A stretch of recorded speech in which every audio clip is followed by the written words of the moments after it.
Oh, that's B, by the way. Yeah, white shirt. Sinking threes. Sinking 3-pointers.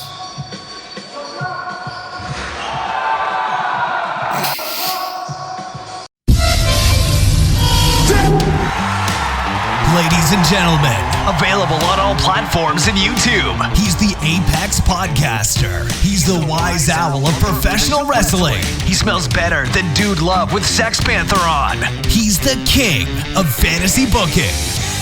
He is your favorite podcaster's favorite podcast. He is OmegaLuke, and you're listening to the OmegaLuke Wrestling Podcast.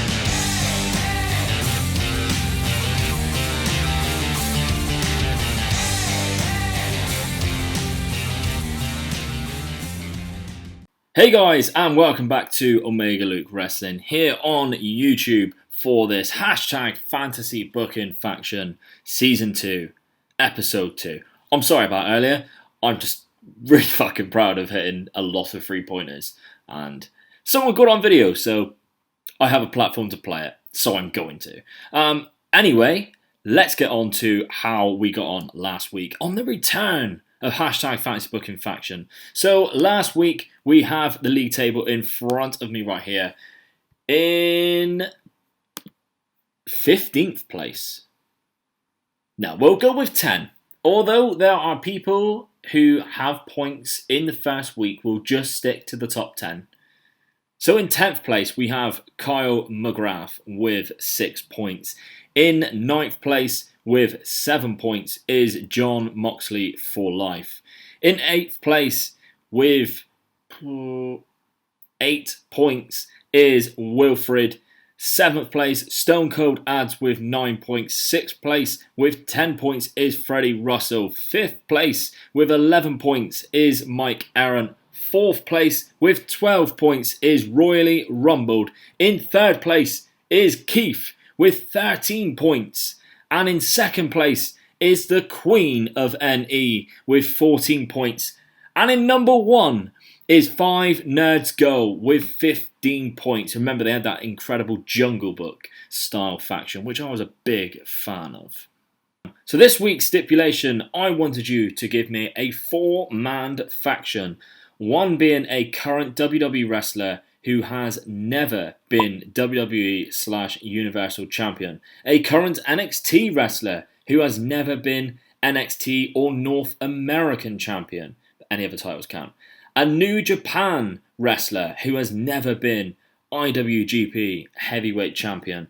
And any 4th member of your choice. Active, retired, dead. You could pick anyone you like to fit your faction and to finalize this faction. Of course, the same rules apply. You cannot have a faction with 2 people who are already in the same faction. And also this week, there was a lot of people who had really, really similar factions, and I just decided to just count them all out. So I'm sorry if you went into that, but else it would have been like four out of the top. Because if I put 1 in, I'd have to put all of you in, because there was only like 1 or 2 people different.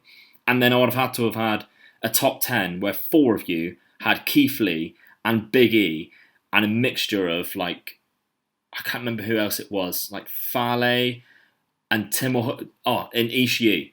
It was either Fale and Ishii and then like an extra guy. So it always had Big E and it always had Keith Lee.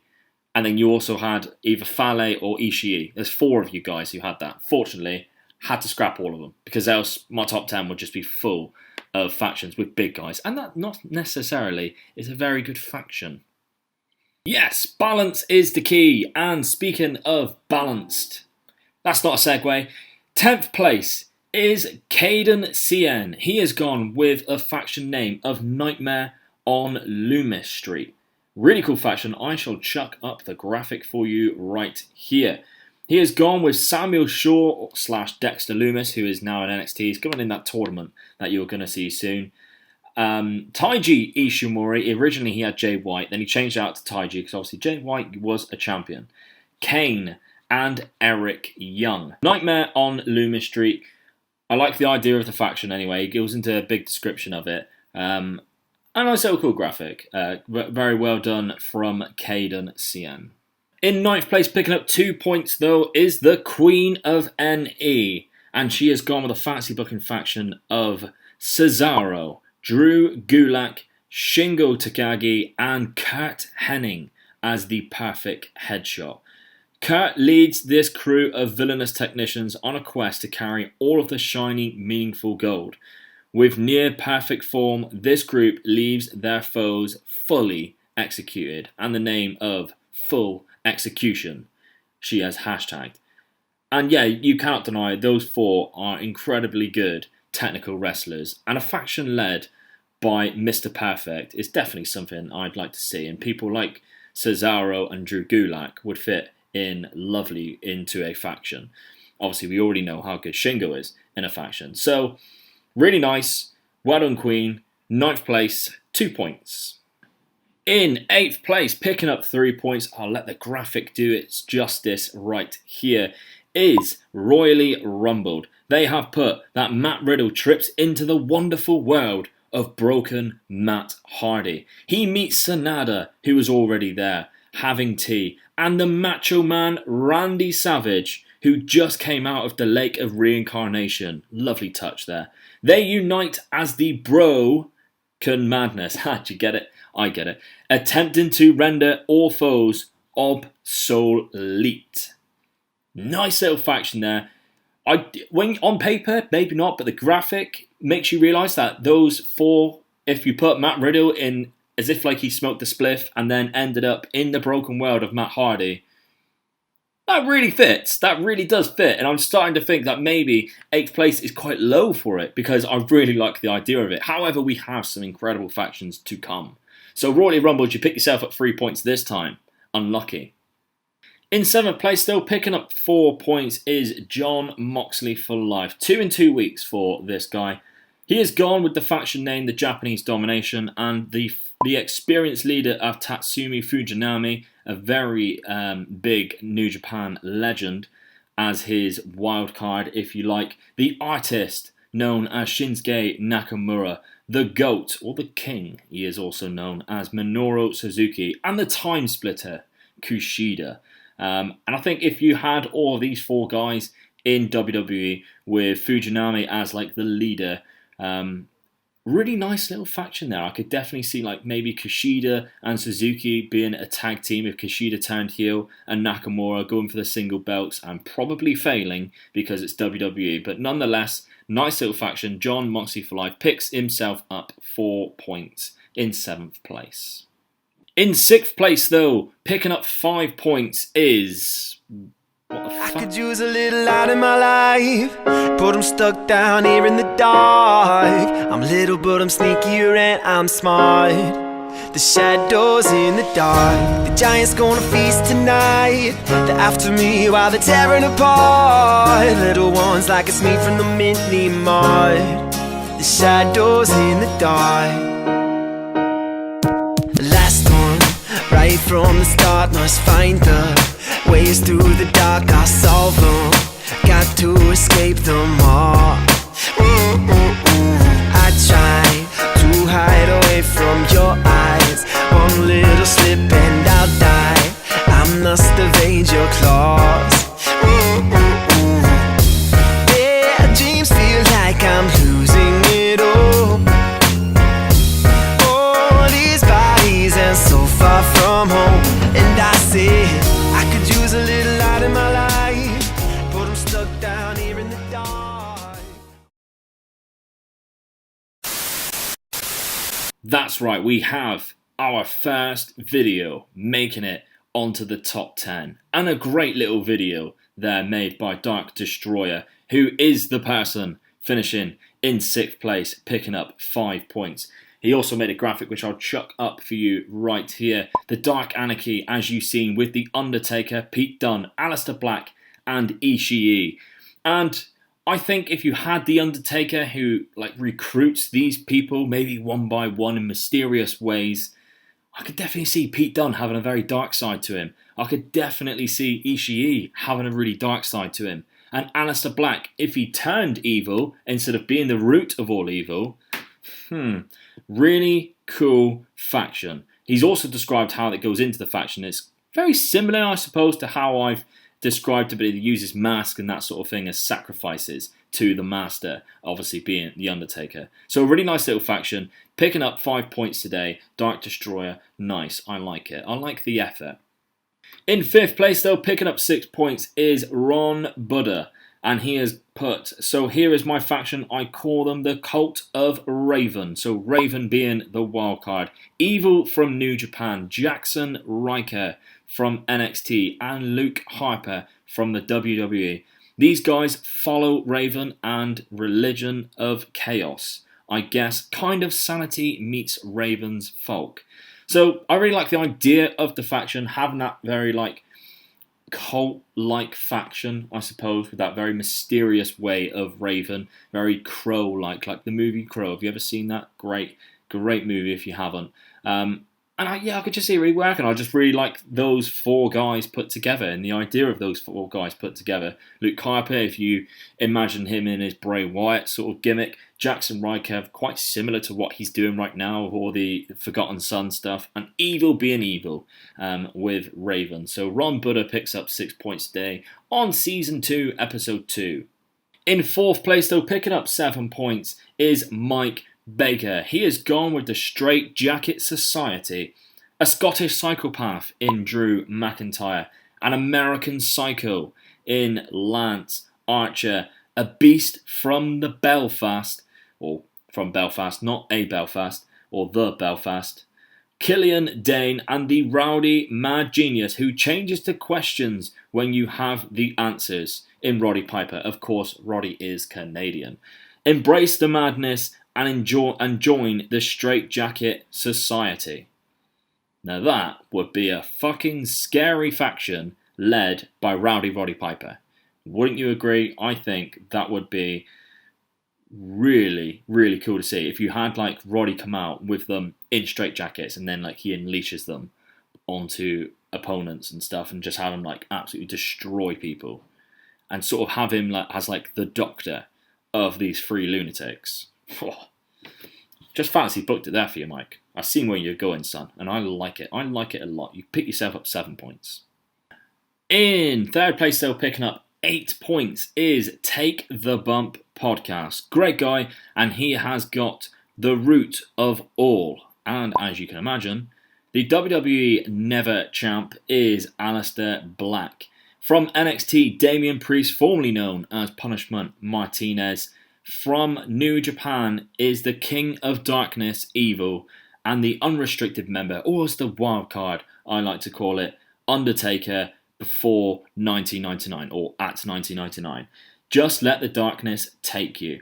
And as you can see by the theme, he has gone for a very Ministry of Darkness type faction. And we see quite a lot of these, and a lot of the time I don't bother putting them on. But this one I think really works because of who he has included. And it's the first time I've seen Punishment Martinez as Damian Priest in one. And I really like it. I like the faction. It always works well. Nice little faction. Picking up 8 points today, Take the Bump podcast. In 2nd place, though, is Byron J Bastian. And he has put, well, you never said they had to be male. So, without further ado, Suzuki's Angels. And he is right. I never said they had to be male. He has gone with Minoru Suzuki as the leader and guide. Asuka back as Kana, the intense one. Candice LeRae as the nice one. And Tessa Blanchard as the cocky one. He says, I pick these women because none are strangers to intergender wrestling. Under the tutelage of the legend Minoru Suzuki, these 3 women are looking to break the barriers of wrestling as violently as possible. Now that is pretty cool. I really like the idea of a Charlie's Angels style faction, but with Minoru Suzuki, a very dark Charlie's Angels. But you can still have Candice LeRae there, being all friendly and being the angel on the shoulder of Minoru Suzuki, whereas Tessa Blanchard being the devil on the shoulder. And I'm doing fancy booking again. I just can't stop. I'm the king, you know. But that is a very nice faction. Byron J Bastian, again, comes up with a lot of points. 9 points for him today, finishing in 2nd place. By the way, I needed to sneeze so bad while I was reading that out. and I resisted, so props to me. And in first place today, picking up 10 points, maximum points for week 2, is Springboard Wrestling Blog. He has gone with the name of Distribution Corps, and it has the team of Eric Young, Dominic Dijakovic, El Phantasmo, and Lionheart. R.I.P. by the way. When the Undisputed Era do win all of the titles in NXT, I would book this team to be their opposite entities. Both Undisputed Era and DC would blindside and batter each other for supremacy in NXT. It gets to the point where Regal come out and declares that Undisputed Era will defend all of their titles against DC inside the War Games arena. And I've been fantasy booking the whole of this episode, and I didn't fucking need to here because Springboard Wrestling Blog has done a perfect booking of that. Not only is that a very good team, and it's a good, a nice moment in putting Lionheart into a faction, which he actually quite suits, to be fair. The idea of the faction is great. He's put them in NXT instead because they match up against Undisputed Era, and I could see Lionheart and El Phantasmo going up against Roderick Strong and Kyle O'Reilly, or Bobby Fish, and have Roderick Strong go up against Eric Young and Dominic Dijakovic going up against Adam Cole all the time. That's a hell of a good faction. And then not to mention, he has put them in a very good storyline, which he has briefly described in in little lines, in 4 lines, where it culminates inside War Games. Now that is fucking fantastic. Springboard, well done, 10 points, fully deserved. I like it. So there we go, guys. That is for another week. I'm not going to do a league table because you should know if you've picked up last week's points and this week's points, you'll be able to culminate 2 weeks worth of points. So from next week, we'll have a league table. Although, for everyone watching who competes, it's going to be very difficult for me to continue doing hashtag Fantasy Booking Faction on Tuesdays, because on Mondays now, when I usually record this, which is usually my day off, I now start my new job where I'll be working rotating shifts. So I'll be doing 7/7 every day for 3 days, then I'll have 3 days off. So it might just happen that I will only be able to do hashtag Fantasy Booking Faction on my days off. So it might be 3 days later, but it will always be on a weekday. And I'll always try and let you know when it will come out. But it won't be on the Tuesday like it has been every week so far. So thank you everyone for listening. I need to get my words out today. If you want to see this one last time, I think we should. Oh. What a shot. There we go. Just in case you wanted to see it one last time. But anyway, drop a like on this video, comment down below your favourite faction, and I'll catch you next week. Make sure you're subscribed if you haven't as well. See you later on, guys. Bye-bye.